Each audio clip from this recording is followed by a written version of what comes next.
정봉주의 정치쇼. 안녕하세요. 70억분의 1의 사나이 마성의 중독성 대체 불가 정봉주의 정치쇼 정봉주입니다. 자, 지금 이 시간 여러분이 가장 많이 찾아본 실시간 검색어는 미국 기준금리 인상 1.25에서 1.5, 내년에도 3차례 인상을 시사했습니다. 미국 경기가 풀린다는 것이죠. 전 세계 달러가 미국으로 빠져나갈지 걱정이 됩니다. 자, 시진핑과 오늘 정상회담 합니다. 한중 정상회담. 말이 많죠. 자, 그리고 오늘 허그데이라네요.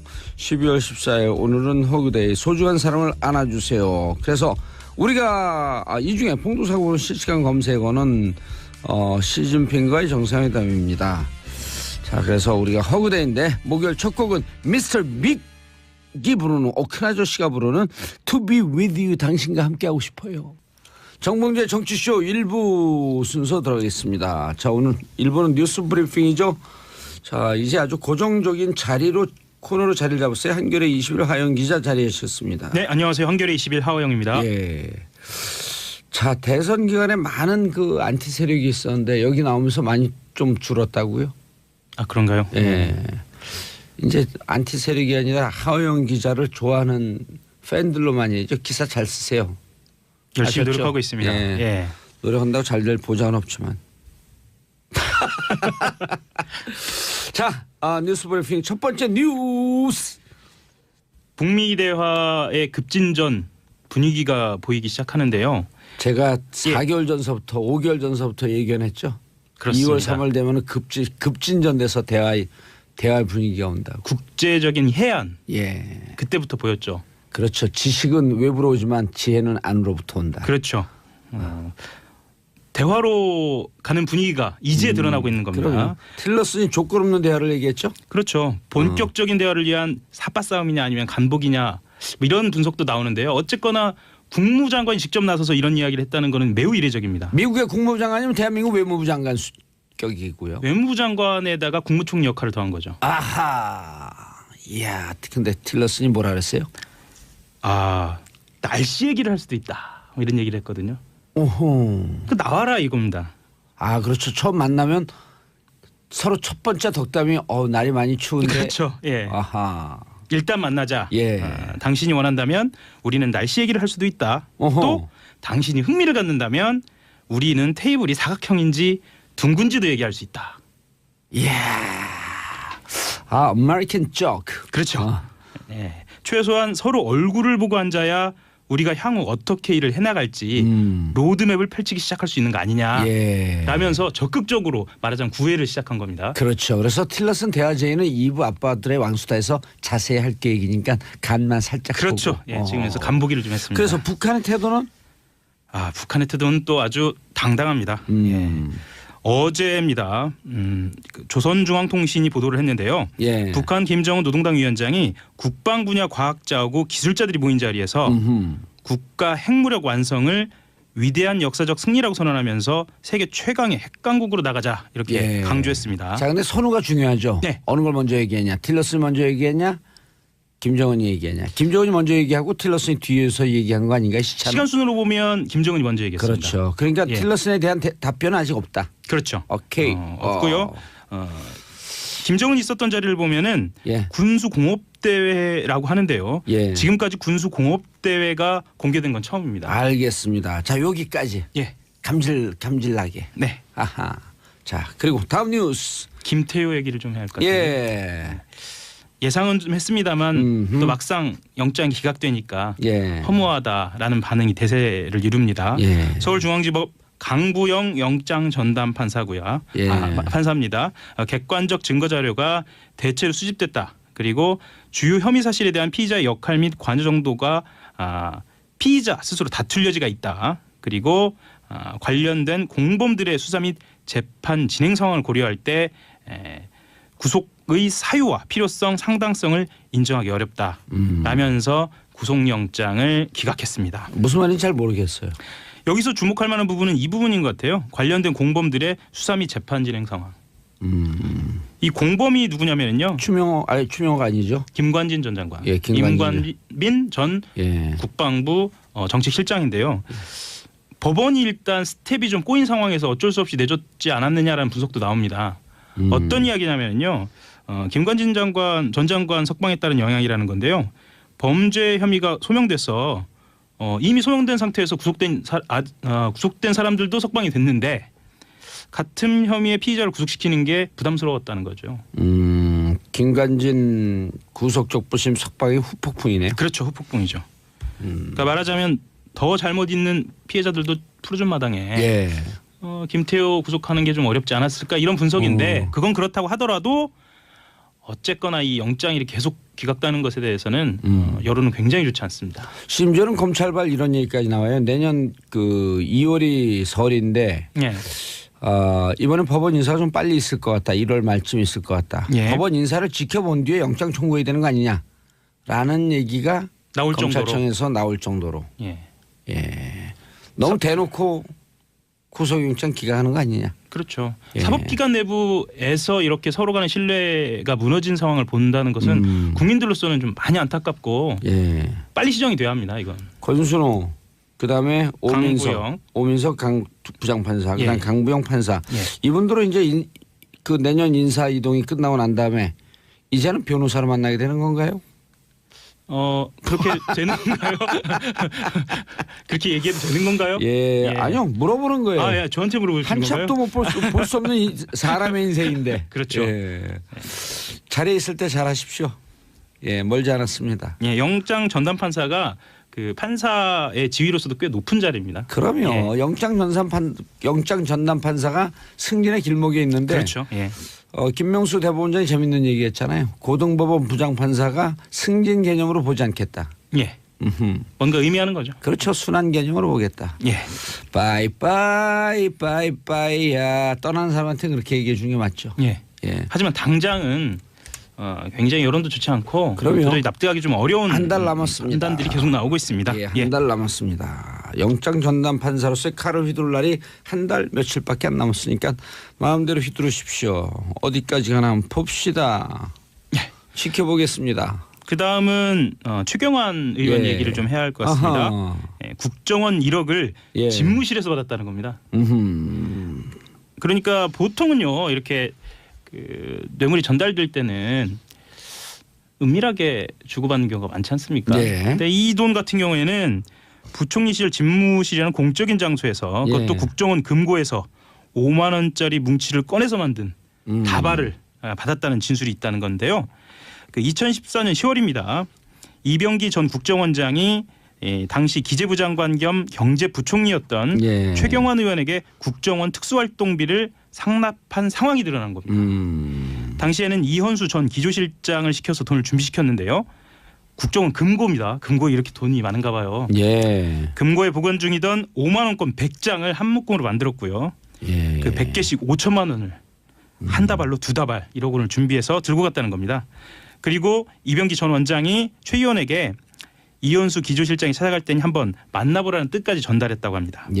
그래서 광화문 정부종합청사 최 의원의 사무실 접견실에서 이 가방을 전달한 것으로 검찰이 파악하고 있습니다. 가방 아니에요? 두 묶음이니까 그냥 그렇죠. 봉투 두 개예요. 예, 5만 원권이니까요. 만 원권이면은 뭐 좀 양이 상당한데 5만 원권이 만 원권이면 가방인데 5만 원권은 200장이니까요.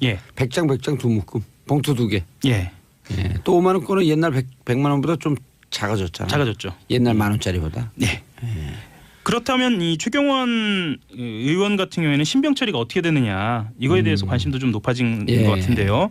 그 최 의원 체포동의안을 임시국회 본회의에 보고하되 표결을 위한 본회의는 추가로 열지 않기로 국회가 결정했거든요. 이 말은 어떤 말씀이냐면 일단 국회 본회의까지는 최경환 의원이 구속 여부가 결정이 되지 않을 전망이다라는 겁니다. 그렇죠. 그러면 이제 22, 23일 날 본회의가 끝나면 그다음 회기가 끝나니까 자동적으로 가서 검찰에 알아서 구속영장 청구하든지 알아서 해라. 맞습니다. 우리에게 정치적 부담 주지 마라. 그러니까 검찰이 사실은 국회에다가 잽을 딱 날린 거거든요. 그렇죠. 그래서 그것도 당대표 선거 있는 원내대표 선거 있는. 그렇죠. 서로 삽박싸움 하고 있는 거죠. 네, 검찰은 이미 청구한 구속영장을 그러니까 그대로 유지합니다. 그대로 유지하고 법원에 요청해서 영장 실질 심사 그러니까 구속 전 피의자 신문을 오는 23일 이후 그러니까 국회가 지난 이후에 진행하도록 하는 방법을 고려하고 있는 것으로 그렇게 알려져 있습니다. 제가 2011년 12월 24일, 25일 들어갔는데 정치인은 주로 크리스마스 날 들어가나 봐요. 그때가 들어가기 좋은 날인가요? 모르겠어요. 추워요. 많이 추워요. 많이 춥죠. 예. 그리고 최경환 의원 이거는 뭐 너무 정확하네. 근데 또 우리 권순호 오민석 강부영 영장 전담 판사가 증거가 충분히 소명되었고 예. 도주의 우려가 없고 증거가 다 밝혀졌는데 뭘 구속시켜갖고 수사냐 이렇게 얘기할 수도 있겠는데요. 두고 봐야죠. 예. 이것까지 그렇게 처리하는지는 두고 봐야겠습니다. 우병우 전 수석까지 포함해서요. 예, 우병우도 지금 그 구속영장이 청구됐잖아요. 예. 알겠습니다. 샵 1035 짧은 문자 50원 긴 문자 100원 문자 보내주시고요. 유지혜님 안녕하세요. 정치쇼 입문합니다. 입정이에요. 입정. 입정인가요? 예, 정치쇼 입문이요. 입봉 아닌가요? 입봉. 입봉도 좋아요. 예, 입봉주. 예. 자, 예봉조. 오, 봉자가 들어간 이름이 처음 나왔네요. 또 알람 맞추고 챙겨 듣는 봉도사님 목소리 고정하소서. 아이고. 자, 다음 뉴스요. 요즘 핫하죠. 예. 예, 블록체인. 가상 통화 거래와 관련된 이야기 좀 하려고 합니다. 가상화폐 거래 열기가 좀 과열됐다라고 정부가 좀 판단하고 있습니다. 고등학생까지 뛰어든다라는 그런 이야기도 나오고 있는데요. 정부가 어제 긴급 대책을 내놨습니다. 그래서 미성년자와 외국인의 가상화폐 거래를 금지하고요. 거래소에 대한 규제도 강화하기로 했습니다. 정부가 칼을 빼들었다 보통 이렇게 표현을 하는데요. 그렇죠. 미성년자하고 외국인 같은 경우에는 올해 안에 전면 거래를 금지하도록 했고요. 그리고 실명 확인을 거친 본인 계좌를 통해서만 거래할 수 있게 하고요. 지금도 그래요, 그거는. 예. 투기 심리 자극을 막기 위해서 은행 같은 금융기관이 가상화폐를 사거나 보유할 수 없도록 했습니다. 거래소 규제를 잠깐 좀 말씀을 드리면 거래소 규제 중요하죠. 해킹이나 개인정보 유출에 대비해서 보안을 강화하도록 했고요. 그리고 가상화폐 거래로 거둔 수익에 대해서는 세금을 부과하는 방안도 그런 검토를 하고 있습니다. 다만요. 거래 전면 중단이나 투자 금액 제한 이런 고강도 조치가 있을 것이라는 전망도 있었거든요. 이게 빠져서 가상화폐 업계에서는 좀 안도하는 그런 분위기도 좀 있습니다. 그러니까 원천 봉쇄 대신에 거품 제거라고 하는 쪽으로 갔는데 거품 제거도 그러니까 미성자 이거 그 거래하는 거 제한하는 거 맞고요. 네, 맞고요. 다만 시장은 오히려 이것을 양성화로 보고 다시 들썩이고 있다. 네. 어허. 그러니까 투자 열풍이 좀 진정될지에 대한 그 전문가들의 의견은 좀 갈리는데요. 오히려 가상화폐를 허용한 것이 아니냐라는 해석이 나오고 있다는 겁니다. 그러니까요. 자, 근데 그 가상화폐 얘기를 요즘 좀 많이 했는데 핫해갖고 개발, 채굴, 거래. 근데 우리나라가 거래 쪽으로 잔뜩 몰려 있기 때문에 오히려 국가에서 기술 쪽에서 가상화폐를 개발하는 쪽으로 좀 길을 터야 된다라고도 하는 주장도 있거든요. 근데 일본도 그렇고 중국도 그렇고 어떻게든지 그 개발해서 그렇죠. 10위권 안에 드는 이 거래 화폐로 만들 수 있는 노력을 해라. IT 최강국 아니냐. 그렇죠. 이런 주장도 꽤 많이 나와요. 일단은 그러니까 과열은 과열대로 잡고.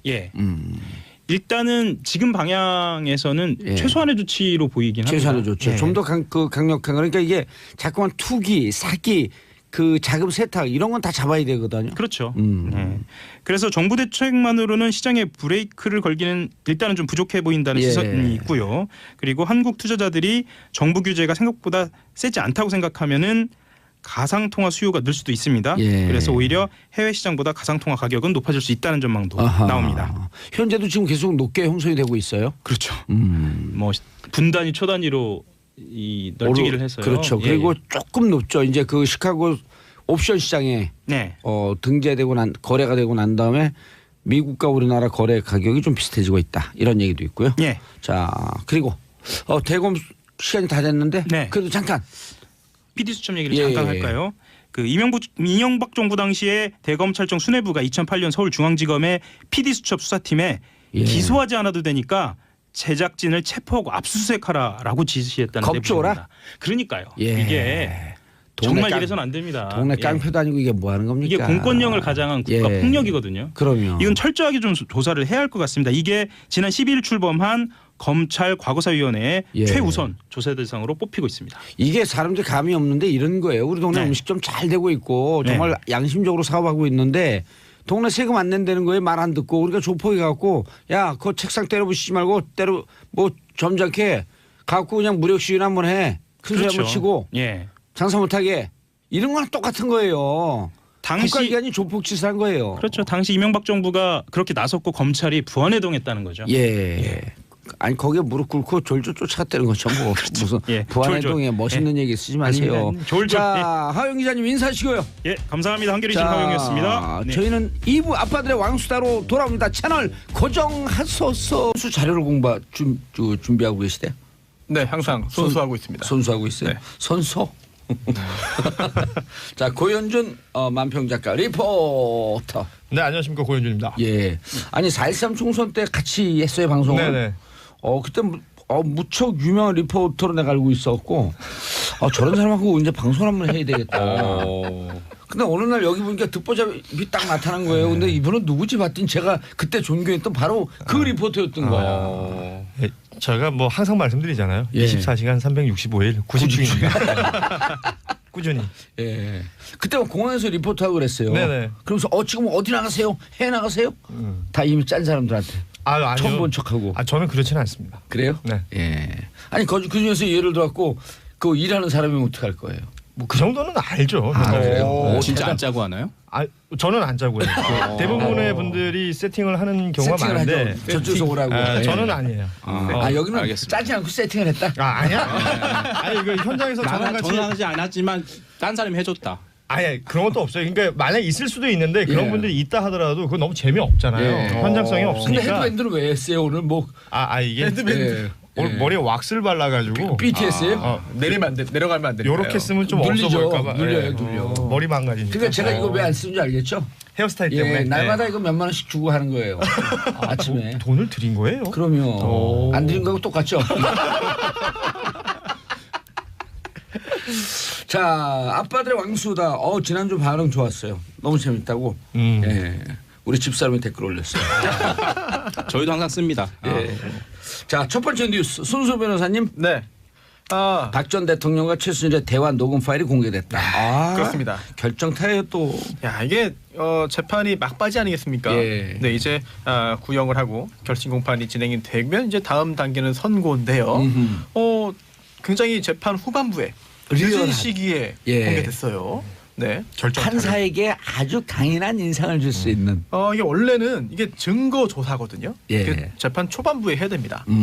그런데 훨씬 먼저 했어야 되는데 이게 최순실 씨 측에서 문제를 제기해서 이제야 한 거예요. 뭐냐면 이 녹음 파일을 그 검찰이 입수하는 과정에 불법이 있다, 문제가 있다라고 계속해가지고 이제 그 문제 제기를 해서 이제서야 열린 건데 이게 일각에서는 이거 검찰이 최순실 씨 망신 주려고 하는 거 아니냐, 비장의 무기를 이제 공개한 거 아니냐라고 하고 보통 있는데 항상 그 국민들의 분노 지수를 막판에 끌어올려야 되니까 그런 거 아닌가요? 전략으로 저는 생각하는데 아닌가요? 결과적으로는 그렇게 된 것 같아요. 결과적으로 원래는 그 순서대로 해야 돼요. 네, 그렇습니다. 결과적으로 그렇게 됐는데 최순실 씨 측에서는 오히려 이게 이렇게 되고 말았네라고 생각할 것 같은데요.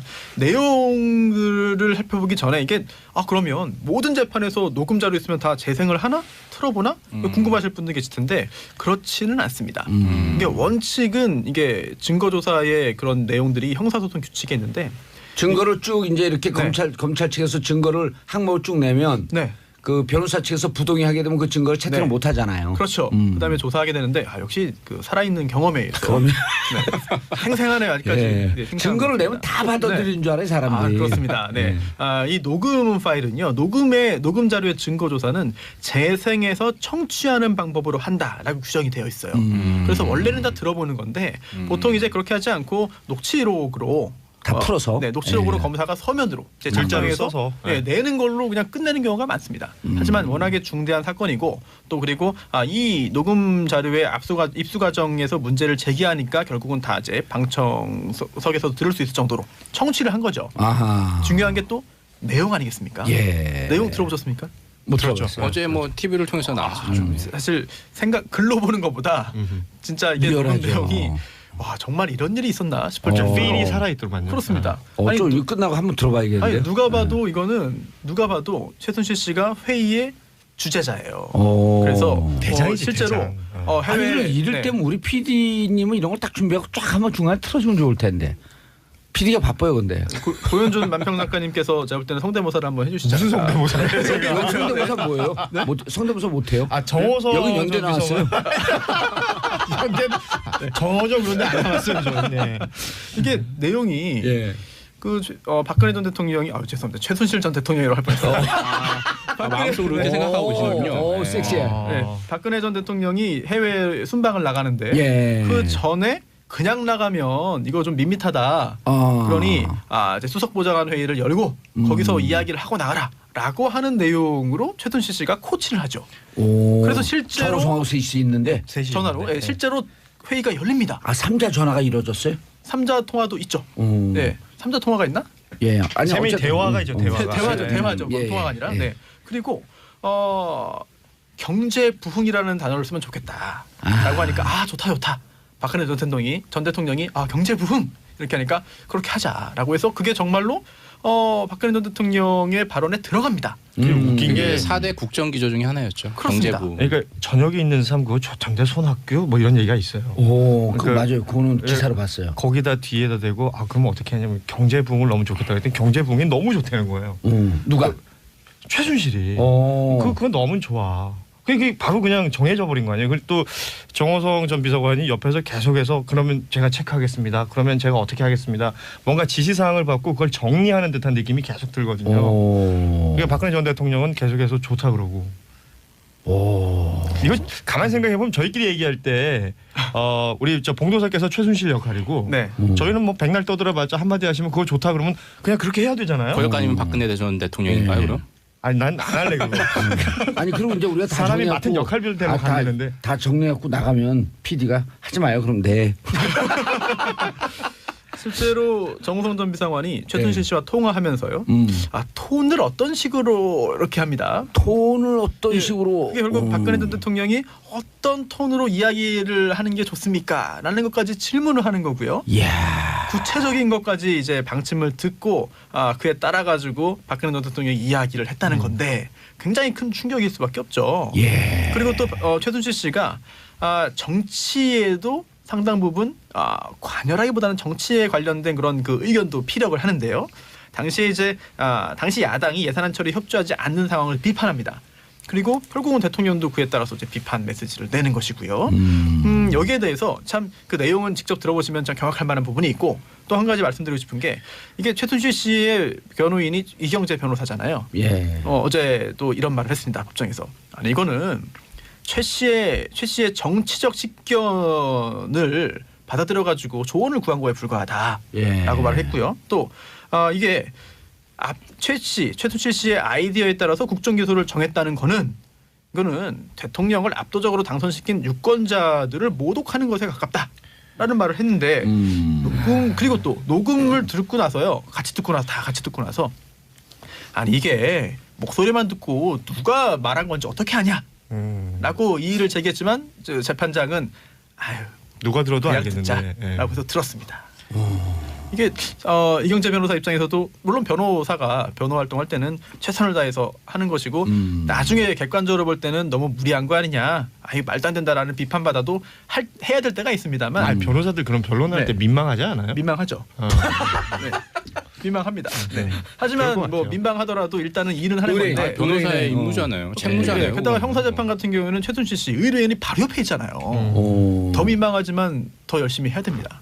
그거 자체를 비난할 수는 없지만 결국 수임료를 주는 사람은 이쪽이니까. 그러니까요. 하지만 그에 대해서 민망한 일을 했다라고 비판하고 비난할 자유와 자격은 청취자분들에게 있죠. 아니 박근혜 전 대통령 변호인단은 다 사임했잖아요. 그래서 뭐 국선 변호인으로 선정됐다고 하는데 뭐 그래도 이경재 변호사는 처음부터 끝까지 함께하잖아요. 저는 뭐가 됐든 어찌 됐든 간에 그냥 변호사로서는 열심히 하는구나. 자신의 역할을 한다. 자신의 직업 활동을 한다. 최순실 씨도 이런 말을 했습니다. 검찰이 내가 국정농단했다는 전제에서 계속 이야기하고 있다. 말이 안 되고 대통령도 박근혜 전 대통령도 자기 국정 철학이 있다. 검찰이 대한민국을 너무 우습게 보는 것 같다라고 말했는데 어제 그 녹음 듣고 나서 바로 하기에는 너무 좀 이것도 민망할 것 같습니다. 저는 그 녹음 파일 중에 뭐 이런 부분이 있더라고요. 최순실 씨가 뭐 그거를 해서 딱 해가지고 그거를 막 어렵게 거의 거시기 수준을 계속 말하는데 정호성 전 비서관은 다 알아듣더라고요. 아니 박근혜 대통령도 말을 그렇게 하잖아요. 비슷하게 했죠. 그러니까 두 사람 좀 닮아갔나 봐요. 근데 정호성 비서관은 그걸 알아듣더라고요. 여기서 이제 두 가지 내용이 대단하죠. 딱 그 떠오르는 게 박지원 씨가 그런 얘기를 했잖아요. 뭐요? 마치 최태민 씨와 최순실을 만나면 누나가 최면에 걸린 것 같다. 최면에 걸린 것 같다. 정상적인 판단을 못한다. 그런데 또 이 샤머니즘 이런 데 빠져 있는 사람들은 그런 얘기를 한단 말이에요. 한 번 최면에 걸리면 그 사람을 보기만 해도 최면에 걸린다. 잔상 같은 게 있을 테니까. 예, 얼마 전에 영화 겟아웃 보셨잖아요. 겟아웃 보셨나요? 좀 봤습니다. 예, 거기 보게 되면 그 자기를 최면에 빠뜨렸고 뇌를 바꾸는 그 여자 딸의 엄마 그 여자 눈을 안 보려고 노력을 하잖아요. 그렇죠. 커피잔 소리를 안 들으려고 그러고 그것만 듣는 순간 딱 최면에 빠지니까. 그쪽으로 빠져드니까. 예, 그리고 외국의 언론에서 그랬잖아요. 샤머니즘 스캔들. 한국이. 네. 그러니까 최순실이라고 하는 사람이 누가 그랬잖아요. 대를 이은 교주고 거기에 빠져 있는 신자나 다름이 없다. 라고 추정이 된다. 라는 걸 라고 우리가 전하는 거죠. 다 그런 건 아니죠. 그런 설이 있다. 그런 설이 있죠. 그런 걸 썰이라 그러죠. 썰. 예, 저도 인설이고요. 그런 설이라 그러면 이월이죠. 설은 2월에 오니까. 가끔 이런도 있습니다. 가끔 이런도 있어요. 아니 올해 이제 내년 2월이라고. 방송이 이렇게 산으로 가는군요. 그럼 다시 끌어내면 이제 바다로 가야죠. 자, 그럼 오늘 최순실 결심 공판 검찰 구형 얼마나 예상하십니까, 손소 변호사님? 제가 제일 늦게 한번 말하면 안 되겠습니까? 그렇죠. 그게 완전 결정타니까. 네. 자, 우리 그 아마추어 분들 제일 아마추어인 저부터 하겠습니다. 예. 그러면. 지금 10시부터 시작했다고 하더라고요. 정인설. 예, 이거 정말 제가 얘기하는 건 설에 불과하니까. 그 18개 혐의요. 그렇죠. 검찰은 무조건 세게 부를 거로 생각하는데요. 예. 무기징역 저는 부를 거로 생각합니다. 아, 무기징역. 검찰의 구형이? 구형이죠. 구형 어디까지나 구형. 저는 그 장시호 씨의 곱하기 10. 뭐 그 정도 15년. 뭐 2년 6개월이었으니까 20년 뭐 21년 하나 찍으세요. 난 20년 할게요. 저는 15년이요. 15년. 20년 구형은 잘 안 나와요. 그래요? 예. 그런 걸 모르니까. 예. 한번 갔다 와보세요. 전 15년 구형이요. 저는 안 갈래요. 손소 변호사님. 저도 15년 하려고 했는데 예. 먼저 하셔가지고 선수를 뺏겼습니다. 그러면 15년 법정에 갔다 온 사람들이 아니네. 15년이 이건 재판부로 맡기는 거예요. 예를 들어 20년, 25년 구형은 뱅간에서 안 나와요. 그러려면 15년이 넘어가는 순간 아까 저기서 차라리 무기를 때리는데 무기로 구형을 하는데 무기 구형은 무척 이례적이에요. 암만 이게 죄의 혐의가 커도 그리고 15년 준 다음에 법원에다 맡기는 거죠. 무기를 때리든 15년을 때리든 알아서 하세요. 오늘 검사가 이제 의견을 밝히고 이제 구형을 하게 되는데 이제 구형은 형을 구한다 이런 뜻이죠. 네네, 이게 그렇습니다. 많은 분들이 이게 선고인 줄 아시죠? 판이 그 결정이 난 줄 알아요. 그래서 이제 오늘 네네. 구형을 하면 2, 3주 뒤에 그렇죠. 선고. 그렇죠. 진짜 이제 형을 내리는 거죠. 맞습니다. 선고는 뭐지? 선고 공판. 예. 근데 선고. 사실 결심 공판이란 말 때문에 다들 혼란스러워요. 그렇죠. 끝낸다. 오늘 마지막이고 결론. 이건 진짜 구형 공판이라고 이름 바꿔야 돼요. 1심 검찰이 선고는 구형하는 1심 거죠. 선고. 오늘 나오는 건 아니고요. 그렇죠. 오늘 구형. 그래서 15년. 네, 오늘 검사가 최순실 씨에 대해서 아마 굉장히 좀 비난 또는 이제 그 지적을 할 것 같습니다. 예. 그리고 여기에 대해서 최순실 씨도 직접 본인의 그 최종 발언을 할 텐데 최후 진술할 텐데 어떻게 변명할지 궁금합니다. 뭘 궁금해요? 안 궁금한가요? 맨날 궁금한 걸 어떻게 할지 궁금합니다. 추가 정말 주목됩니다. 기자들도 할 얘기 없으면 항상 귀추가 주목됩니다. 종편 가서 하세요. 여기서 그냥. 정말 궁금해서 그래요. 진짜 궁금해요? 네. 얘기해 줄까요? 네. 최순실 감옥 가고 오래 사세요. 그냥 영원히 쭉 최순실 forever in 감옥. 아니 최순실이 무슨 말 할지 궁금하다. 최순실이 저도 궁금해요. 궁금합니다. 궁금해요. 자, 다음 뉴스. 틸러슨 발언. 대화로 관한 정인설 기자님. 제가 이게 6개월 전서부터 연말 연초 되면 급격하게 대화의 분위기로 바뀔 것이다. 맞습니다. 그 봉도사님의 예언이 그대로 적중했고요. 그동안 이제 북한 미국과 삿바싸움 했어요. 대화할 거면 조건 하나 맞춰라. 미국이 얘기한 거는 북한 니들 현 상태에서 핵 동결하고 도발 중단해라. 그러면 대화할게라고 했고 북한은 아니다. 그럼 우리 핵 보유국으로 인정해주면 우리 같이 대화하자라고 했는데 이런 전제 조건이 있었는데 렉스 틸러슨 미 국무장관이 without precondition 아무 전제 조건 없이 without precondition 대화하자라고 어제 얘기를 했습니다. 그래서 이 대화 분위기가 무르익는 거 아니야라고 실제 이제 여기 동남아에서 조셉 윤하고 북한 인사하고 만나거든요. 거기서 그리고 얼마 전에 유엔 사무차장이 갔잖아요. 그렇죠. 거기서 대화 조건을 조율한 거 아니냐 이런 관측도 나왔는데 오늘 아침에 좀 김 빠진 얘기가 나왔어요. 그렇죠. 북에서 미 백악관 대변인이 현 상태에서 북한하고 대화할 때가 아니다라고 못을 박았거든요. 이거 뭔가 투트랙으로 가는 거 아니에요? 맞습니다. 그러니까 이게 두 가지 시각이 있어요. 첫째는 조율된 미국의 자기 역할을 하는 거다. 그러니까 어디까지나 백악관이나 국방부는 군사적 옵션, 압박, 제재 얘기하고요. 국무부는 대화 얘기하고 관여 얘기를 한다는 거죠. 그래서 북한의 상황에 따라 뭘 강조할 것이냐 중요한데 이전에도 틸러슨이 대화할 수 있는 두세 개의 채널이 있다. 가동하고 있다. 이렇게 서너 개의 가동이 있다. 이렇게 얘기했었는데 그때 또 바로 트럼프 대통령이 꼬마 락앤맨과는 대화하는 거는 시간 낭비다라고 그냥 뭉갰거든요. 트위터로. 근데 아직까지 트럼프 대통령이 트윗을 하지 않고 있어요. 이 부분에 대해서는. 왜냐? 이유는 어제 미 공화당의 텃밭인 알라바마주에서 완전히 참패를 했거든요. 참패를 했죠. 그리고 공식적으로 트럼프가 지지 선언을 했잖아요. 맞습니다. 그렇죠. 지지 선언 했지만 그 전엔 지금 와서는 이제 그 사람 모아본가 아니고 다른 상대편을 내가 지지했다 이렇게 지금 얘기를 하고 있죠. 질줄 알았다. 네, 내가 지지한 후보가 경선에서 이어서 내 책임이 아니다 이렇게 얘기를 하고 있는데 그러니까 지금 얍삽해. 아니 이런 거랑 똑같아요. 그 김태호 그 구속영장 청구한 검사가 구속영장 기각되니까 사실은 나는 구속영장 기각을 청구했다 그러는 거예요. 그러니까 지금 현재 트럼프 대통령은 오직 내년에 중간 선거 거기에만 가 있어요. 근데 대북 한반도 가지고 지금 될 듯 안 돼. 이게 약간 중요한 위치에서 약간씩 떨어져 가고 있다 이런 느낌이 좀 드는 거죠. 뭐 이스라엘 예루살렘 발언도 있었고. 그렇죠. 그리고 지금 현재 상원이 51대 49라고 하더라고요. 맞습니다. 공화당이 51이고 민주당이 49. 거의 턱 밑까지 치고 올라왔거든요. 이런 게 상당히 압박, 위협으로 다가오고 있는 거죠. 그래서 북미 대화가 될 것이냐. 저는 아직은 또 계속 밀당을 할 것 같다. 당분간. 저는 그렇게 그런데 생각합니다. 이제 그 트럼프 입장에서는 예를 들어 얼마 전에 괌이 사정권이다 그러니까 괌 주민들이 막 피켓 시위를 하고 그랬잖아요. 네. 미국에서 독립하자고. 그러니까 주민들은 둘 간의 정치적 역학관계 어찌 됐든지 간에 미국이 사정권으로 들어오는 ICBM을 개발했다라고 하는 게 일상에서 불안한 거거든요. 그러니까 왜 이렇게 넌 불안한 정치에 트럼프 이런 비판하지? 아니 미국 사람들 입장에서 일단 김정은은 전 적성 국가고 상대가 안 되는 거예요.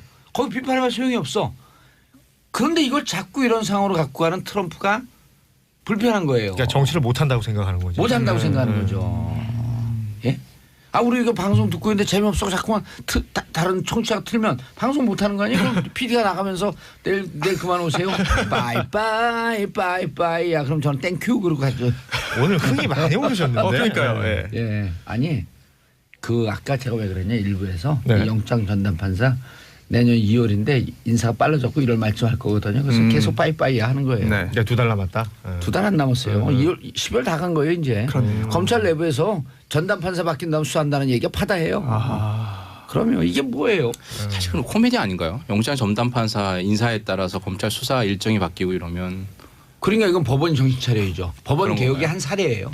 영장 전담 판사를 정말 영장 전담 위원회나 이런 걸 만들어 갖고 하든지 어쨌든 그래서 대화는 지금 계속 진행이 하려고 그냥 미국에서 첫 얘기를 했어요. 맞아요. 물밑 대화 조건 없이라는 얘기를 처음 한 거 사실 미 고위 인사가 한 거는 처음이죠. 사실. 그는 지난번에 틸러슨이 대화한다라고 하는 얘기를 했다가 트럼프하고 IQ 지능지수 싸움까지 갔었잖아요. 맞습니다. 그래서 지금은 또 이제 틸러슨이 그 사임이 이게 있거든요. 그러니까 이제 트럼프 대통령 입장에 대화파니까 틸러슨 같은 경우는 마음에 안 드는 거죠. 강경파로 바꿔야 되는 거 아니야. 그래서 폼페이오 CIA 국장이 차기 국무장관이다. 니키 헤일리 유엔 주재 미국 대사가 차기 국무장관 후보다. 뭐 이런 얘기가 나오거든요. 근데 전문가들은 우리나라 같으면 그럼 당장 해임을 시켰을 텐데 왜 해임을 안 시키지? 이러고 문제 제기하는 또 전문가들도 있어요. 이거는 짜고 치는 고스톱이다. 한쪽은 강경, 한쪽은 대화하면서 상황에 따라서 뭘 강조하냐고 하는 거죠. 예. 정말 그렇게 이견이 있고 뭔가 메시지가 혼선이 생기고 정책적으로도 혼란이 생긴다면은 미국이 그냥 두겠습니까? 자체적으로 정리를 하겠죠. 또 트럼프가 한승질 하잖아요. You fire! 하면 끝이죠. 이게 전공 아니에요. 네. 그렇기 때문에 이게 애초부터 이렇게 투트랙으로 가기로 계획을 하고 한 건지 아니면은 하다 보니까 이렇게 됐는데 이것도 괜찮네? 라고 해서 계속 활용을 하든지 둘 중에 하나가 아닐까 생각합니다. 그럼요. 늘 양수겸령을 치시네. 추위가 주목돼 정말 궁금하죠. 원래 정치는 그거 아니에요? 트럼프의 마음이 궁금합니다. 예, 아니 그런데 정말 트럼프가 보기에 틀렸으니 자기와 다른 입장을 얘기하고 있다라고 하게 되면 벌써 해고시켰죠. 그렇죠. 예. 그런데 왜 자꾸 우리 끝날 때가 됐어요 벌써? 시간 잘 가네요. 예. 방송이 기가 막히게 재밌네요. 그러니까 이렇게 해가 틀렸으니 아니라 트럼프. 우리 거 하는 거 보고 좀 배웠으면 좋겠어요. 청취자의 마음도 궁금합니다. 예, 귀추가 주목됩니다. 귀추가 주목됩니다. 예. 15년 얘기했어요? 네, 다 했죠. 네. 다 했어요. 예. 자, 저 광고 듣고 3부에 돌아오겠습니다. 채널 고정하소서.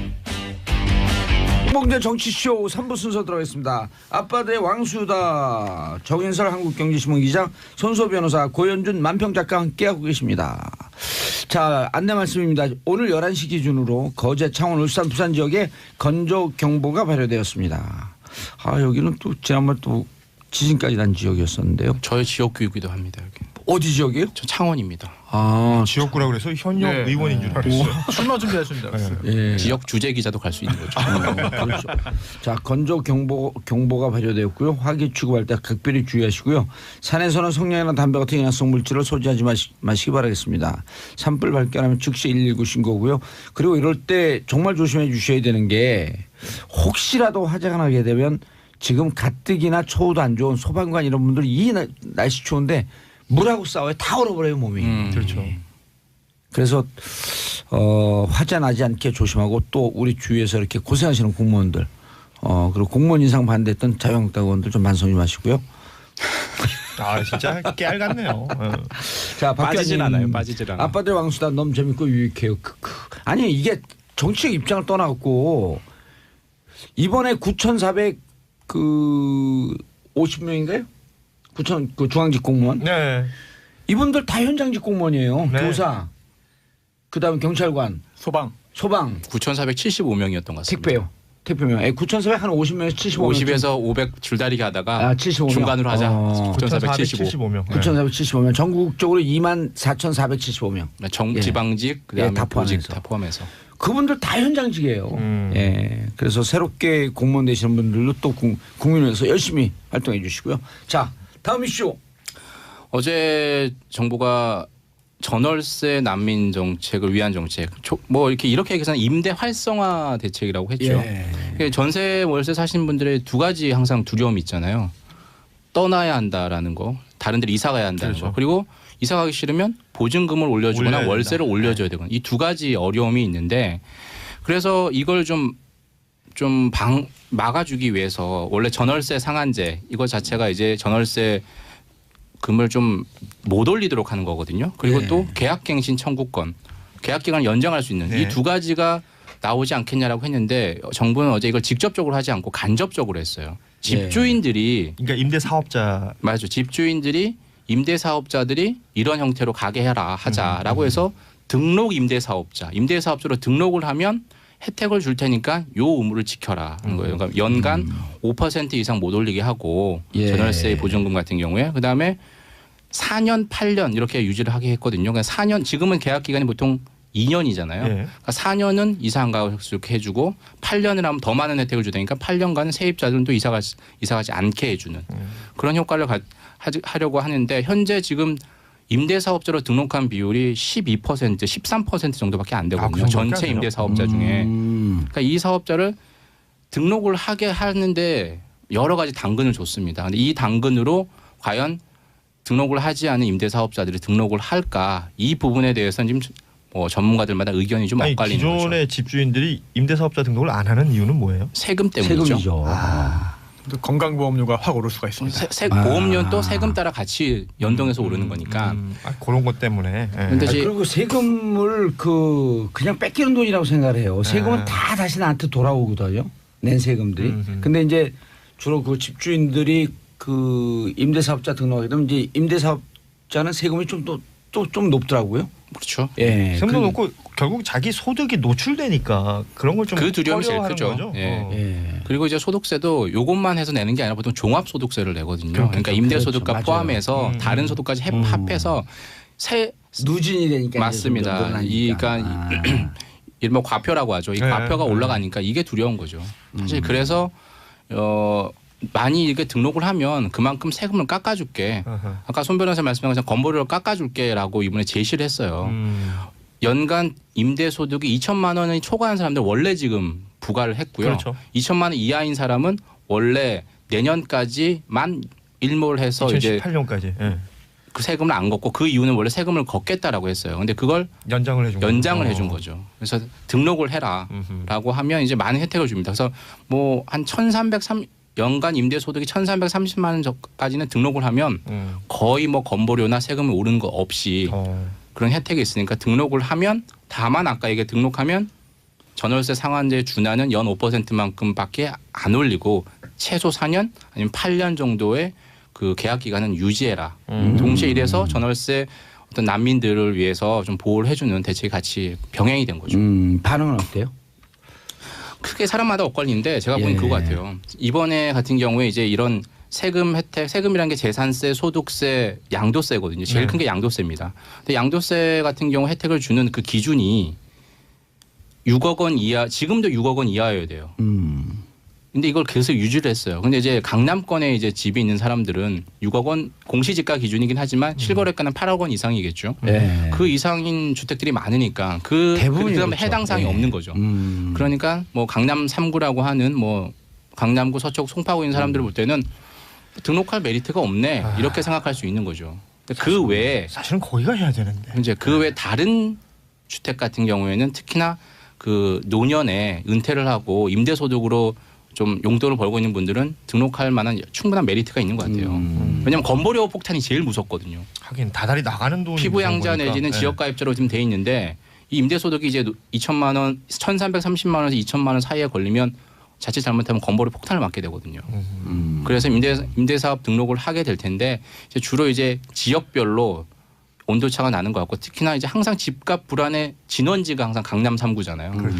여기에는 좀 잡기가 힘든 것 아니냐라는 게 전문가들의 좀 공통적인 의견인 것 같아요. 어제 김현미 장관 처음 나와가지고 일종의 그 모두 발언 비슷하게 할 때 그 전월세 난민이라는 표현을 쓰더라고요. 그게 근데 확 와닿던데요, 진짜.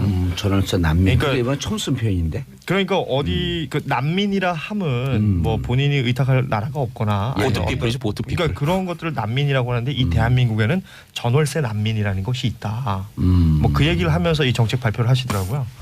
그 난민이 있는 나라가 좋은 나라는 아니잖아요. 그렇죠. 네, 그래서 저는 그게 확 와닿더라고요. 그동안 실제로 2012년부터 16년까지 소득이 한 8% 정도 올랐다라고요. 국민 전체적 평균 소득이. 근데 그 전세 가격은 얼마나 올랐냐면요. 52% 올랐답니다. 그리고 집값, 그러니까 매매값은 22%. 그러니까 소득을 훨씬 뛰어넘은 수준의 전세값이 오르니까 미친 전세라고 하는 거고요. 이런 부분에 대해서는 대책이 필요해서 그러니까 이렇게 나온 거죠. 의식주니까 준대 이게. 이게 전세가 집값보다 훨씬 많이 올랐다, 2배 이상 올랐다라고 그렇죠. 한다면은 사실 집을 사려는 수요보다 일단 전세 수요가 더 많다는 얘긴데요. 단순하게 그렇죠. 보자면 그게 결국은 그럼 집값이 오르지 않을 거다라고 생각을 해서 그런 건가요? 대부분 그게 연동이 돼 있는 것 같아요. 우리나라에만 있는 제도가 전세라는 제도잖아요. 옛날에 이제 고금리 시대 때문에 있는데 전세 끼고 사잖아요, 집을. 대부분. 네. 그래서 그리고 전세 사는 사람들이 상대적으로 그 싼 주거 비용이라고 생각을 하는 거예요. 왜냐하면 다달이 돈이 안 들어가기 때문에. 그리고 전세는 있다가 집은 사갖고 잘못 사갖고 그 집값이 떨어지게 되면 손해를 보는데 전세는 돌려받잖아요. 그리고 다달이 내는 게 없으니까. 그런데 이제 금리 이런 게 싸고 그러니까 그 전세 끼고 이제 집을 사고 그랬던 사람들은 금리가 올라가니까 어떻게 되냐면 조금씩 돈을 갚으면서 그 반전세 네. 월세를 또 월세로 확 못 돌리죠. 돈을 돌려줘야 되니까. 그렇죠. 그러니까 반전세로 돌리고. 그럼 사는 사람들은 반전세로 그러니까 전세 물량이 전체적으로 줄어드는 거예요. 저금리 시대는 어쩔 수 없이 그렇게 되죠. 줄어드니까 전세를 찾아 떠나니까 전세 원하는 사람들 많고 물량 상대적으로 점점 줄어들고. 역시 수요와 공급. 예. 그러니까 전세값이 뜨는 거죠. 그 전세에 들어가는 돈은 결국 내가 다시 돌려받을 돈이니까. 그냥 손소 변호사님 자가 소유인 게 금방 티나잖아요.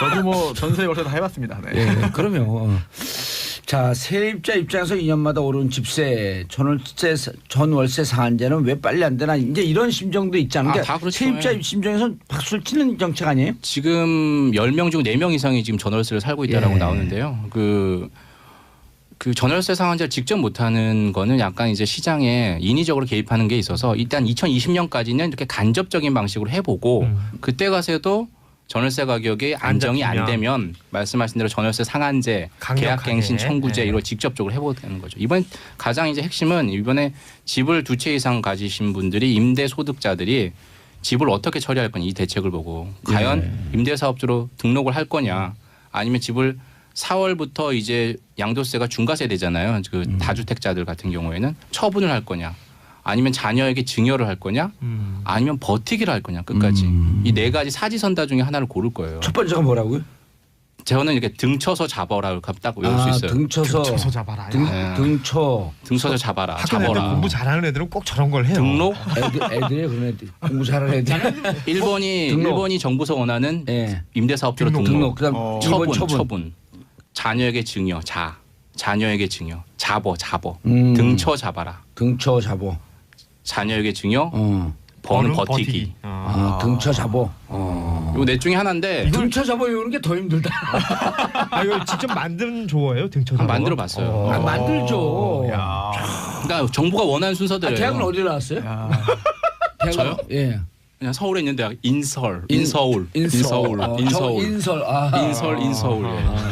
정인서를 정시에 그러니까 인서울을 정시에 들어갔다. 아니 저 재수했습니다.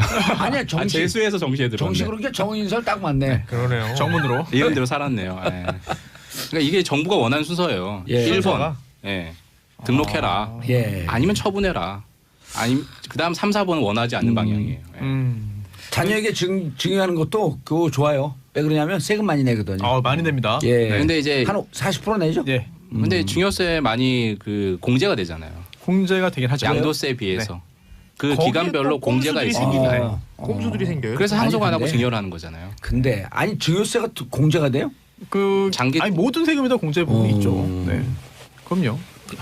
자, 김영란님 2년 허덕이며 돈을 모아도 전세금도 못 올려주는 게 올려주는 게 현실입니다. 이분 말씀이 뭐냐면 2억짜리 전세 살았는데 한 5천만 원이나 1억 정도 확 올려버리거든요. 아까 50% 올랐다잖아요. 그러니까 55%. 그러면 전세금 못 올려줘 또 싼 전세로 또 이사 가야 돼요. 그러니까 2년 내내 돈을 모으고 아껴 살아도 그 전세금 올린 그 폭을 못 쫓아가는 거예요.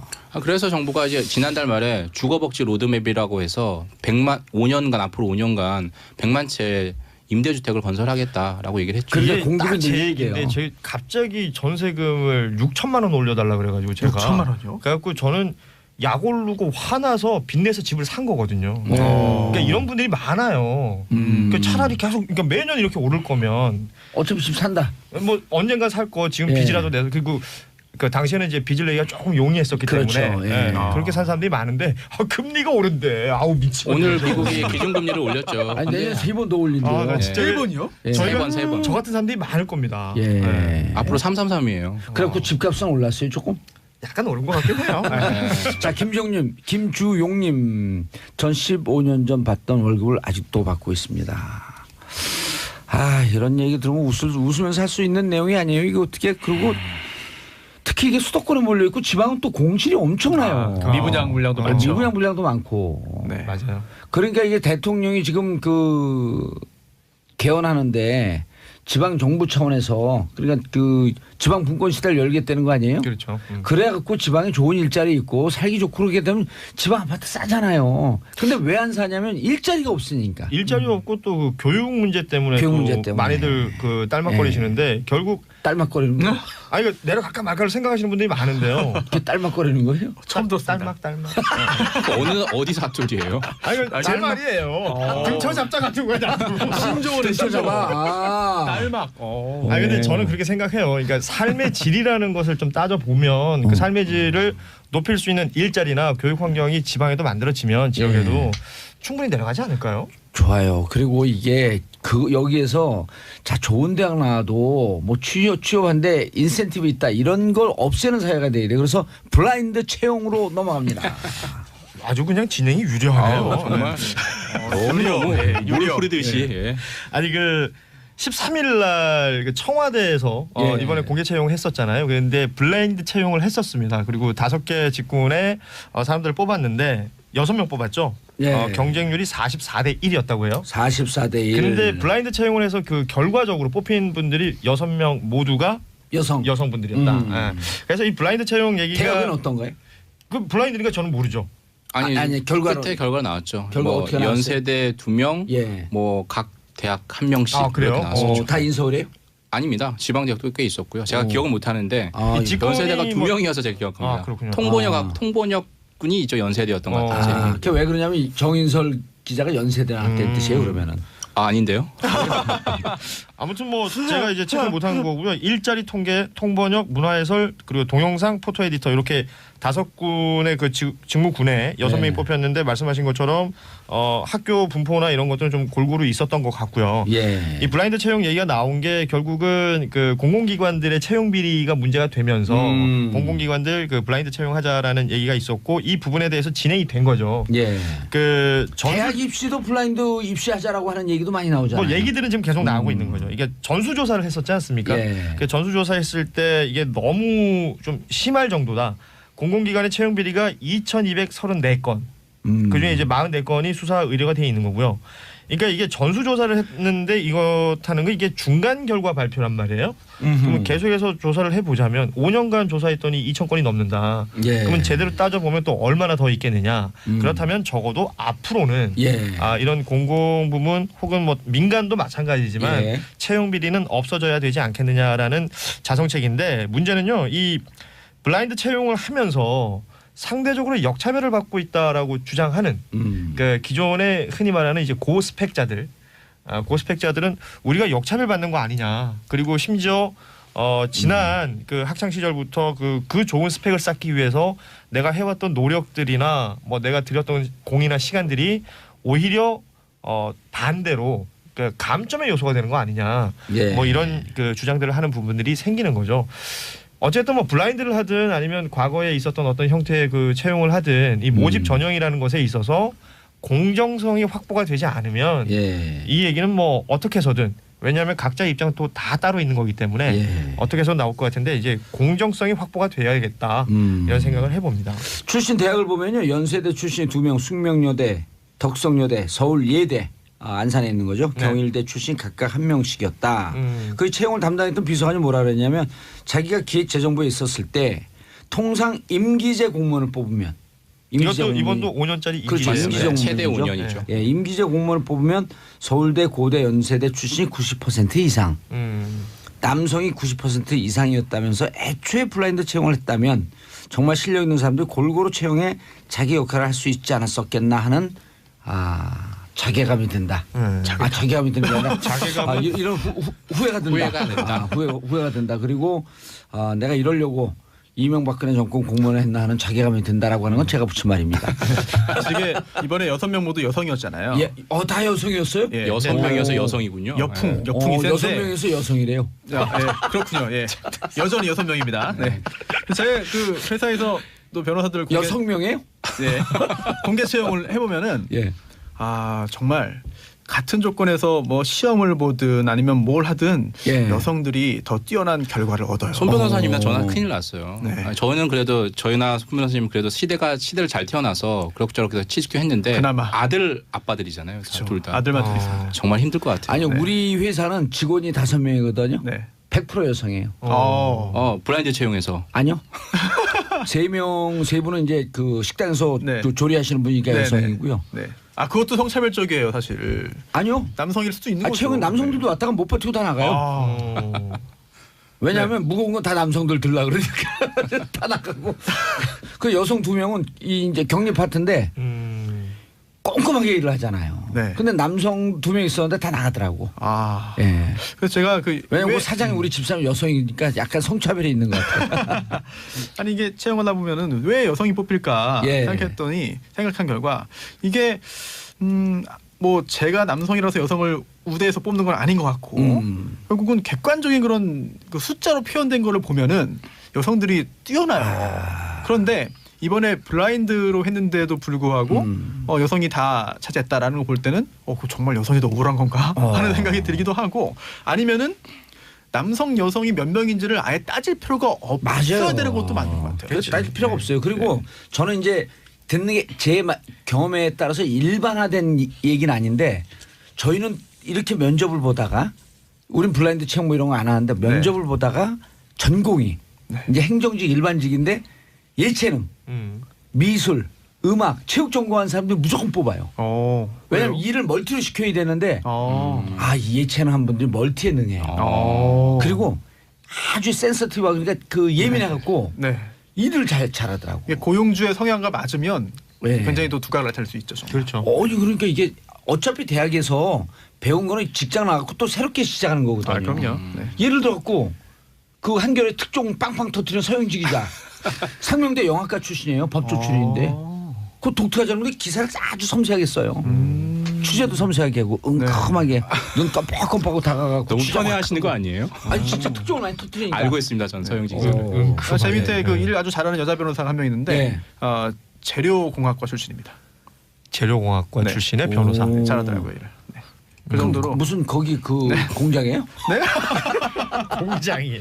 근데 저는 이 청와대에서 했다고 하길래 근데 회사에서도 저희도 블라인드 채용을 해봤어요. 근데 정말 힘들어요. 왜냐하면 더 많은 신경을 써야 되고 더 많은 노력을 해야 되고 그래서 청와대에서 했다면 이 노하우를 각 기업이나 뭐 가족들 정말 이번에 많이 다 공개는 하지 않았거든요. 그렇죠. 어떻게 뽑았고 어떤 형태로 하니까 좋게 됐더라. 이걸 좀 저도 공유했으면 좋겠어요. 좀 공감하는 게 공유하지 말고 제가 알려드릴게요. 알려주세요. 이건 전문적으로 블라인드 채용을 하는 헤드헌팅 회사가 이제 곧 만들어져요. 근데 거기다 의뢰하는 게 좋아요. 그것도 투자해야겠네요. 영세 기업 입장에서는 돈 없어서 못해요. 정말 큰 부담이고. 아니에요. 왜 그러냐면 한 명 뽑는데 얼마 딱 하게 되면 그 비용에 신경 안 쓰고 정말 그 정도 비용 들여서 좋은 인재가 들어오면 훨씬 더 이익이에요. 근데 이제 이직이 좀 잦은 직종에서는 그것도 좀 부담이 되는 거고. 이직은 오너가 잘못해 주니까 이직하는 그건 그렇습니다. 자, 블라인드 채용인데 올해 채용 시장 최고 하지 않았는데 이른바 이제 그 스펙 좋은 명문대생들 사이에서 불만이 크다고 이거 자꾸 이제 우리 그 PD님 쓰는 게 PD님 명문대 출신이거든요. 왜냐면 자기도 이게 블라인드 채용해서 못 들어왔다 이런 뜻이에요. 명문대 스펙 때문에 들어온 건데 그건 아니고. 근데 이분들이 실질적으로 명문대 가기 위해서 가족들 자신들 무척 고생했거든요. 그렇죠. 그리고 사실 직장 들어갈 때 명문대라고 하는 타이틀 때문에 베너핏을 좀 얻고 싶은 심정이 있을 거 아니에요. 이 사회가 그랬기 때문에. 사람 마음에 있죠. 인지상정이죠. 계속 그 어른들이 어렸을 때부터 저도 뭐 어렸을 때 항상 뭐 너는 어디 가야 된다, 어디 가야 된다, 어디 가는 게 좋다 뭐 이렇게 얘기하신 이유가 그래야지 더 잘 살거나 더 좋은 직장에 간다라는 생각이 있었기 때문이잖아요. 그럼요. 그렇게 해서 쌓아왔던 본인들의 어떤 노력이나 공이나 이런 것들이 오히려 이 블라인드 채용에 있어서 소위 말해서 이제 역차별.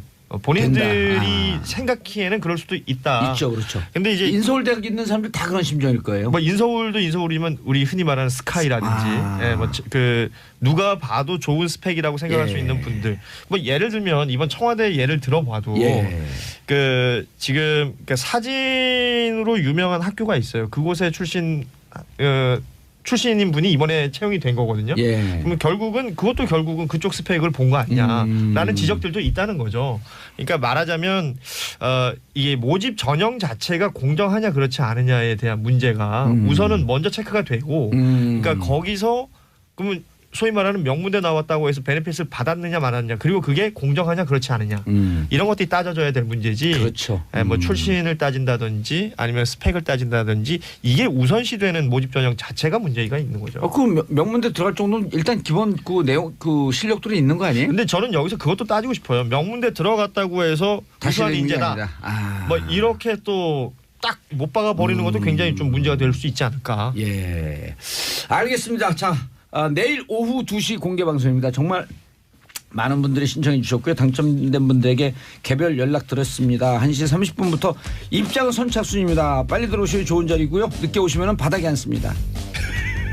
내일 만나요. 자, 세 분 인사하시고요. 감사합니다. 예, 저는 4부 전 작가의 시선으로 돌아오겠습니다. 채널 고정하소서. 이제 정치쇼 4부 순서 들어가겠습니다. 자, 작가의 남다른 관점으로 우리 사회를 들여다보는 시간 전 작가의 시선. 같은 걸 봐도 확실히 다르다. 아하, 특별한 시선의 소유자 천혜옥 작가님. 안녕하세요. 반가. 참, 이 와중에도 늘 예. 이렇게 웃음을 잃지 않는 우리 봉도사의 천진난만함. 그래서 제가 좋아해요. 그러니까 무슨 와중인지 잘 모르겠어요. 아니 이 외교적 환경을 그러니까 보면 너무 속상해요. 너무 속상하죠. 예. 네. 자, 중국의 외교 결례.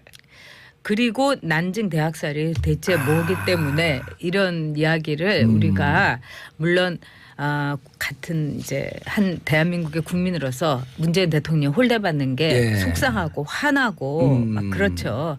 그런데 거기 가가지고 우리가 환대를 받았다고 해가지고 결과가 좋은 건 아니에요. 맞아요. 그러니까 중국인들이 문화 대혁명에 대해서 그 10년 우리 중국의 긴 역사에서는 아무것도 아니었다. 이렇게 하는 이 도도함처럼 모든 거를 크게 보는 것처럼 우리도 이제 크게 보면서 이야기를 전개했으면 좋겠어요. 어쨌든 문재인 대통령이 홀대 받은 건 사실이에요. 네. 그리고 어저께 뭐 공항 면접에도 차관 복급이 나갔고 그다음에 손님 초대해 놓고 이 난징으로 시진핑은 날아가고 떠나갔고. 그다음에 어저께 저녁은 다른 집에 갔는데 아무도 같이 밥 먹을 사람이 없어서 문재인 대통령이 그냥 혼자서 오늘 시진핑 만나는 정상회담 예습을 했다는 간단하게 식사하고 예. 그런 걸 보면은 좀 가슴이 아프죠. 그리고 시진핑도 손님 초대해 놓고 뭐 냉장고에 있는 거 대충 꺼내 먹으세요. 뭐 이런 식으로 그냥 주인이 전화 하나 아니면 그 3M 테이프 딱 붙였다는 이런 거하고 똑같으니까요.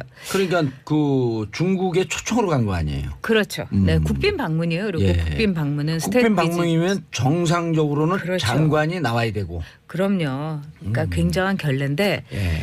근데 이제 한편에서는 이런 얘기도 해요. 왜 또 시기를 그렇게 일찍 잡아가지고 남의 집 제삿날에 왜 또 굳이 간다고 했느냐. 아, 난징 대학살. 네. 아. 그래서 그 기념일이 있는 날에 13일에 굳이 갈 필요가 있었느냐. 예. 그리고 올해 안에 할 필요가 있었느냐 하지만은 저는 문재인 대통령이 최선을 다하기 위해서 갔다고 생각을 합니다. 예. 왜냐하면 지금 상황이 정세가 너무 불안하니까. 워싱턴에서는 한국 전쟁 난다 뭐 이런 쪽으로 거의 왁작지껄 하고 이런 상황 속에서 대통령으로서 중국에 대해서 마지막 호소를 하기 위해서 이게 우리가 4대 강국에 이렇게 열강에. 네, 열강에 둘러싸이는 우리의 비극이지만 또 이것을 우리가 잘 넘기면은 바로 그런 위치가 우리에게 굉장한 플러스가 될 수도 있어요. 그렇죠. 그래서 우리가 침착하게 이런 상황을 봐야 되고 또 문재인 대통령을 비롯해서 우리 국민들이 이런 상황에서 뭐 환대를 받았다, 뭐 좋게 받았다 이런 걸 떠나가지고 제가 보기에는 냉정하게 이 상황을 봐야 된다고 봅니다. 아까 그 말씀을 딱 꽂히네요. 환대를 받았다고 한반도 정세 상황이 좋아지는 거 아니다. 그렇죠. 중국이란 나라가 잔뜩 해놓고 뒤통수 친 적이 뒤통수일 수도 굉장히 있고요. 많은 거고요. 예. 네. 그래서 이번에 이제 CCTV의 그 무례함 마치 그 앵카가 우리 문 대통령을 취조하듯이 겁박한 신문하듯이 거나 이렇게. 마찬가지죠. 예. 게다가 편집은 진짜 악마의 편집을 했고요. 그래서 저도 화가 나고 이런 아나무인 또는 중국에 이 우리를 예전에 조공바치던 나라 취급하는 것에 저도 굉장히 화가 납니다. 그런데 이런 상황 속에서도 중국이 난징 대학살 80년의 중국 80주년을 맞은 중국의 분위기라는 것은 예. 정말 그 다시 한번 역사를 소환해가지고 우리 속된 말로 결기를 다지면서 이를 왜 이렇게 뽀도득한다 이런 말이 있는 것처럼 예. 중국의 분위기도 굉장히 심상치 않은 거예요. 그래서 난징 대학살은 도대체 어떤 의미가 중국에 예. 있나 또 이것이 일본과 중국과 또는 미국하고의 관계 우리나라하고 어떤 키워드인가 예. 한번 우리가 살펴보는 것도 좋다고 그런데 생각합니다. 예, 난징 대학살로 넘어가기 전에 네. 우리 전효욱 작가님도 아주 유명 방송 기자였었잖아요. 그 관점에서 기자였죠. 뭐 예, 그 관점에서 네. CCTV 물론 자국의 이익이 있지만 언론이 네. 또 언론인으로서의 사명이 있는 거거든요. 네. 취재원에 대해서 기본적인 예의를 지키고 거기서 자기가 뽑아낼 수 있는 최소한의 내용을 뽑아내는 게 네. 핵심인데 같은 기자 입장에서 봤을 때는 어땠어요? 제가 보기에는 언론의 자유가 없는 기자들이 예. 더 빡빡하고 더 기자로서의 본령을 잃는다고 생각합니다. 갑질을 하는 게 진짜 언론 그렇습니다. 자유가 없는 나라 사람들 오히려 특징인 그렇습니다. 것 같아요. 네, 사실 이 CCTV 앵커 굉장히 유명한 사람인데 이 사람이 말하는 거는 무슨 중국의 그 국장급이 우리나라 국장급 실무회담 할 때 불만 쏟아내는 것. 과장급의 그런 정도거든요. 근데 같은 이야기로 미국도 문재인 대통령에게 상당히 불만이 많습니다. 그러나 미국에 그 수많은 언론 기자들이 우리가 아는 CNN도 그렇고 뭐 다른 ABC나 뭐 이런 데하고도 미국 방문했을 때 기자들이 얼마나 대통령에게 예우를 갖추고 나이스하잖아요. 바로 그거예요. 예. 그들에게는 자유가 있기 때문에 그들에게는 품격이 있고 여유가 있는 겁니다. 근데 우리가 레드 코너라는 영화에서도 봤듯이 취조할 때 의자도 없이 그 공안에서 범죄자를 취재하지 않습니까? 그런 중국이 갖고 있는 자유의 억압 이런 것이 이번 인터뷰에서 나타났다고 보고 저는 중국의 현실에 대해서 정말 안타깝게 생각합니다. 그리고 우리가 중국보다 여러모에서 규모는 작지만은 선진국이다. 이거를 확인할 수 있는 인터뷰였다고 보고요. 끝까지 또 문재인 대통령이 정말 불쾌해서 솔직히 다른 대통령 어떻게 보면은 아마 노무현 대통령 같으면 그만합시다 할 수도 있었을 거예요. 하지만 문재인 대통령이 끝까지 참으면서 인내심을 잃지 않은 모습도 저는 상당히 감명 깊었습니다. 네. 오히려 그렇게 네. 오만하고 네. 무리하게 하는 것에 그 비해서 네. 상대적으로 문재인 대통령의 인격이 더 돋보였다. 저는 그렇게 봅니다. 네. 알겠습니다. 많이 왜 그러냐면 네. 많은 사람들이 속상했고 이제 우리가 그 중국의 언론 환경을 대충 알지만 정확히 네. 잘 모르고 저렇게까지 해도 되는 건가? 중국은 보도 통제라는 게 아주 구글이 안 통하는 나라 아닙니까? 그러니까요. 아니 중국의 무슨 CCTV 메인 그 리포터나 이런 사람들은 네. 마치 공산당 무슨 고위 간부들이 하듯이 그렇게들 하는 걸 왕왕 봐요. 고위 간부들과 같은 비슷한 대우와 그런 명예와 부를 누리고 있고 예. 또 이제 이거는 뭐 제가 특정한 경우를 비난하는 건 아닙니다만 중국의 그 부패 예. 이런 상황을 보면은 부패에는 꼭 그 여성들하고의 그 부적절한 관계가 붙어가죠. 예. 고위 관리에 대상이 그 중국의 여성 앵커인 경우가 상당히 많았어요. 맞아요. 그런 보도가 그 왕왕 있어요. 물론 그것을 일반화시킬 수는 없지만. 그렇지만은 그게 우리나라나 또는 미국에서 가당하기는 한 말입니까? 그럼요. 네. 있을 수가 없는 거죠. 알겠습니다. 자, 난징 대학살 어떤 내용인가요? 이 난징 타이틀 하는데 대학살은 내용을 우리가 잘 모르는데. 난징 대학살을 예. 우리나라에서 대학살이라고 이제 명명하죠. 예. 중국에서는 난징 도살이라고 얘기합니다. 그리고 다른 느낌으로 오네요. 일본에서는 뭐라고 얘기하냐? 난징 사건이라고 얘기합니다. 맞아요. 자, 일본이 난징 사건이라고 말하는 일본의 의도를 아마 금방 눈치채셨을 거예요. 우리 어렸을 때 교과서에 난징 사건으로 배웠던 것 같아요. 그러진 않았던 것 같은데. 그러진 않았어요? 네, 잘 공부 안 하셨나 봐요. 공부 안 했죠, 당연히. 대학생을 했어요. 그걸 공부 안 한 건 아주 뭐 팩트니까 이건 치료합니다. 열심히 공부하잖아요, 요새도. 근데 이 일본은 난징 사건이라고 국제사회에서 이 명명을 하기 위해서 엄청난 국가 홍보비를 썼어요. 우리의 이 일본군 성노예라는 거를 종군 위안부라는 컴포트 우먼이라는 언어로 일본이 얘기하는 거하고 똑같이 말입니다. 그래서 일본은 이런 말까지도 뻔뻔스럽게 하고 있어요. 우리가 뭐가 그렇게 큰 죄를 졌냐. 응? 나치가 유태인 죽인 게 600만 명의 홀로코스트인데 우리 난징에서 22만 명밖에 죽이지 않았다. 근데 중국은 33만 명이라고 때를 쓰고 있다. 그렇게 얘기를 해요? 네. 제가 직접 들었어요. 그것도 굉장히 합리적이라고 생각했던 일본의 자민당 그 국회의원한테 제가 듣고 나서 그 자리에서 제가 정말 열을 받아가지고 점잖게 몇 가지를 타일러줬더니 이제 아무 말도 못하더라고요. 근데 이제 미국의 이 난징 그 도살, 난징 대학살이라는 건 어느 정도 일본이 이 당시에 1937년 12월에 이 난징 즉 중국의 수도인 난징을 점령을 하면서 일본의 학살, 일본의 광기 이게 그냥 아주 그냥 정점에 이르렀던 겁니다. 그래서 당시에 일본의 마이니치 신문의 전신인 마이니치 니찌니찌 신문에서는 어떤 기사가 실렸었냐면은 이 무카이하고 노다라는 일본 군인들이 얼마나 사람을 빠른 시간 안에 100명을 죽일 수 있느냐, 참수를 할 수 있느냐 이걸 가지고 내기를 한 참수 배틀에 대한 기사가 나와요. 그래서 누가 100명의 목을 빨리 치나 초기록이 달성됐다. 106명과 105명. 이게 실화냐고 물으실 텐데 실화입니다. 그게 또 신문에 나와요? 나왔어요. 예.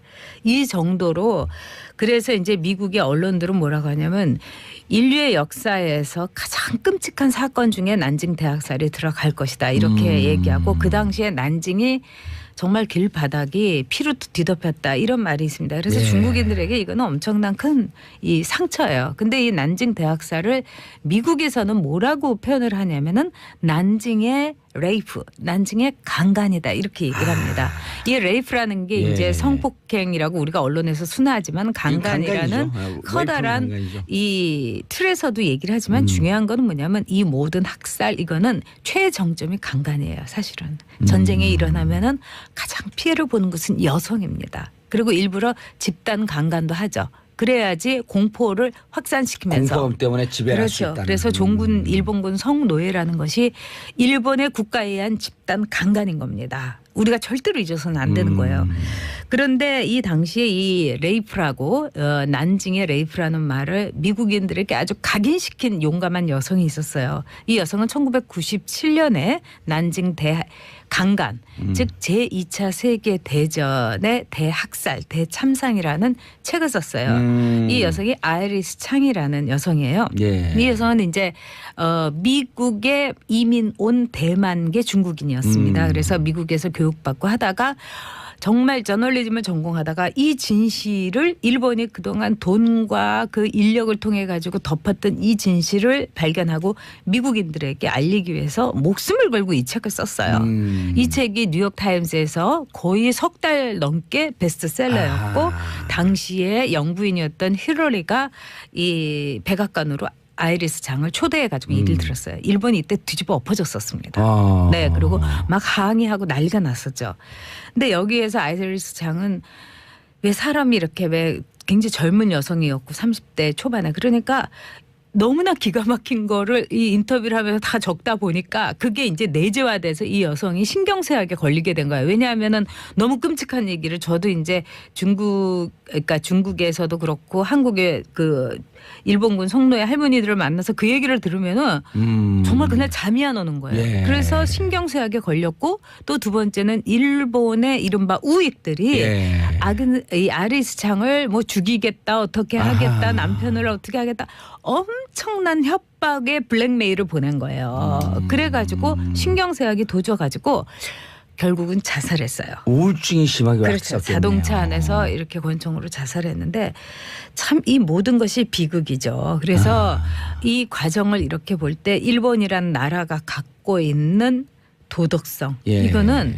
전후에 이 철저한 자기 반성을 했던 독일하고 너무 정반대인 거고요. 그래서 이 난징 대학살이 올해로 80주년이기 때문에 이 점에 있어서 이제 시진핑이 거기 안 가도 되는데 갔다 하는데 저는 갔어야 된다고 보고 우리가 한 14일쯤 갔으면은 우리 대통령이 이러면 되지 않았을까 이런 생각은 들고 그러나 중국은 어떤 경우든지 이 사드 문제에 대해서 안갚음 비슷한 이 대국인데 정말 뒤끝 장렬입니다. 그래서 이 점에 대해서는 우리가 감내를 하면서 점잖게 설득해야 되고 아마도 시진핑이 그래도 우리 문 대통령한테 좀 미안하게는 생각하지 않을까요? 아니 그리고 이미 이게 10월에 10월 31일 날 상호 그 좀 찜찜한 구석이 있지만 봉인이라고 하는 묵시적 합의가 좀 있었잖아요. 그게 없었으면 지금 사드 문제에 대해 갖고 그리고 그렇게 묵시적 합의가 있었고 난 다음에 일부 단체 관광을 허용을 했고 진척된 걸 또 되돌린 거거든요. 그렇기도 하고 중국도 사드 문제로 한국에 대해서 안갚음을 하면서 결국은 이 중국인들이 유커들이 한국에 관광 오는 것만 막았지 제조업에서 우리의 부품을 쓴다든가 이런 거는 하나도 막지 못했어요. 중국의 현실, 중국의 한계를 중국도 깨달은 겁니다. 그렇죠. 우리하고 경제가 지금 아주 밀접하게 연관이 되어 있기 때문에. 당연하죠. 그럼 합리적으로 판단을 해야 되는 거고요. 그다음에 배국스럽지 않아요? 아니죠.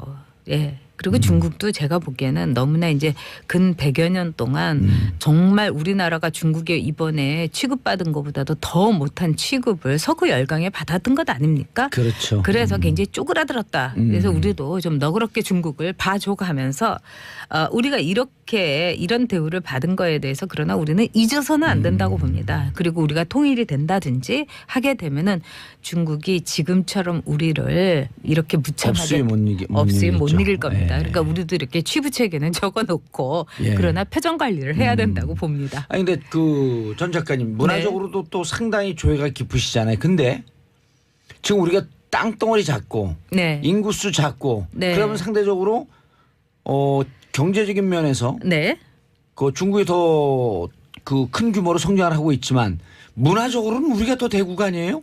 우리가 대국이고요.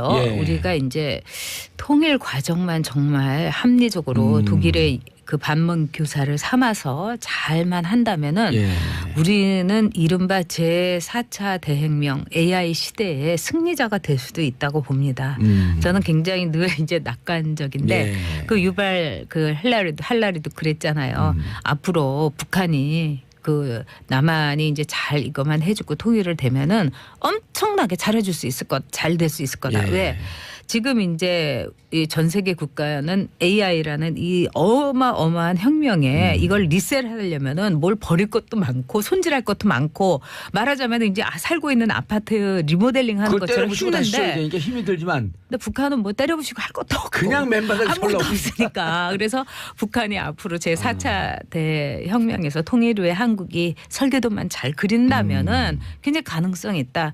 저는 그 말을 듣고 굉장히 그 용기도 받기도 했어요. 그래서 우리가 이런 상황 속에서 소국이다 이렇게 생각하지 말고 우리의 장점을 살려서 여기저기 막 뚫고 가면서 전방위로 그냥 한번 우리의 능력을 확실하게 보여주자. 그리고 문재인 대통령이 방중한 것에 대해서는 여러 가지 얘기가 많지만 청와대가 실수한 것도 있지만은 제가 보기에는 저는 진정성은 그래도 시진핑의 마음속에서 보긴 할 거라고 봅니다. 그리고 이 친구 문재인 대통령의 진정성에 대해서 이 친구 이렇게 이 과정에서도 표정 관리하면서 오늘 같이 나하고 만나는구나. 이 정도의 인간이라면 뭐 이렇게 시진핑 인간 취급 안 하는 건 아닙니다만 그렇기 때문에 제가 볼 때는 우리 국민들이 이 상황에서는 진영을 떠나서 또는 우리가 국적을 떠나서 인류애적으로 한번 문재인 대통령도 밀어주고 시진핑의 80주년 행사에 갔던 속사정에 대해서도 우리가 이해해주는 그런 나라가 됐으면 좋겠어요. 정말 아픈 역사의 날이었었네요. 그 어떻게 보면은 중국이 당한 거는 우리가 당한 거보다 일본에 의해서 당한 거보다 스케일에 있어서는 뭐 이루 말할 수가 없었죠. 그러네요. 네, 당시에 그 저도 아이리스 장의 책을 이제 읽어봤습니다마는 저도 그날 잠이 안 왔어요. 거기에 나온 걸 보면은 방송에서 여러분들 오늘 저기 점심 못 드실 것 같아서 제가 말씀을 못 드리는데 우리말로 번역이 돼 나와 있나요? 그건 제가 모르겠어요. 그 당시에 저도 이렇게 아이리스 장을 검색해보면 나오겠네요. 아, 그럼요. 전 그 미국에 있는 친구가 이거 꼭 읽어보라고 해가지고 제가 이제 선물 받아갖고 읽은 거예요. 네. 그리고 미국인들이 특히 인권에 대해서 관심 있는 미국인들은 우리나라에 번역이 됐군요. 역사는 누구의 편에 서는가. 이게 너무 순화된 제목이다. 하여튼 너무 가슴 아픈 책이에요. 여러분 꼭 읽어보시고. 네. 이런 책을 근데 그 공감 능력이 좀 그 남다른 사람들 이런 거 힘이 들어서 못 보잖아요. 이런 책들. 저는 그래서 무서운 영화를 못 봐요. 공포 영화를. 그리고 이제 이런 책을 읽으면 그날 꿈에 꼭 꿔요. 네. 그래서 제가 이런 책은 오전에 읽는다든지 뭐 그렇게 하고 있어요. 네. 제가 감옥 살 때 무슨 의자라고 하는 그 쌍차 해고되고 그 막 그 해고된 사람들이 20몇 명 이렇게 죽어가는 그걸 감옥에서 보는데 한 일주일 동안 눈물이 나서 못 보겠더라고요 책을. 그런 일 있죠. 저도 그런 경험한 적이 있고. 그냥 해고로 끝나면 되는데 해고된 사람들이 한 20몇 명 계속 네. 자살을 하거든요. 그리고 이제 아이를 낳고 나서 한 5년 동안은 그 아이의 그 생명체에 대해서 그 굉장히 여성들은 이렇게 어태치돼 예. 있다고 할까 밀접하게 되기 때문에 이 길거리에 이렇게 가다가 애가 이렇게 넘어져가지고 울고 있어도 그것만 봐도 가슴이 아파서 막 눈물이 나오고 여성들한테는 그런 게 있는데 아마 아이리스 장도 자신의 나라 모국인 중국에 대한 모성애로 그 난징의 대강간을 저는 썼을 것이다 이렇게 봅니다. 예. 네. 그래서 모성애라는 거는 인류의 역사에서 가장 많은 것을 고발했고 가장 많은 것을 이 말하자면 고쳤고 그런 중요한 거죠. 네. 어렸을 때 그 애 키우는 사람이 그러는 거 아니다라고 하는 말을 이해를 못했거든요. 아, 네네 결혼해갖고 맞아요. 이제 네. 애를 낳으니까 이해하는데 네. 특히 이 아이들이나 인류애에 대한 감수성은 여성분들이 훨씬 더 깊은 것 같아요. 그럴 수밖에 없죠. 예. 왜냐하면 아이를 낳으면서 여성들은 한 생명을 낳는 거에 대해서 체험을 절절히 하니까요. 아유, 예. 네. 0252님 전 작가님 같은 50대 여성으로서 정치 시사 모든 걸 너무 지적으로 때론 냉철하게 풀어주셔서 너무 존경합니다. 아유 과분하세요. 자, 손윤정님 전 작가님 나오실 때 봉도사님 표정이 제일 밝은 것 같아요. 연상의 여인을 좋아하는 것 같아요. 어떻게 아셨어요, 손윤정님? 손윤정님 손 씻어서 손오공 같은 예시력이 있는 건가? 참 예쁜 이름 갖고 계시네요, 손윤정님. 자, 양혜진님, 김희영님이 문자로 책 제목 다시 알려달라고 하셨습니다. 역사는 누구의 편에 서는가? 네. 아이리스 장. 네. 예, 좀 기회 되시면 한번 보고 중국의 이런 아픈 역사의 현장에서 불가피하게 문재인 대통령이 방문했지만 갈 네. 수밖에 없었던 역사의 슬픔 현장에 있었다.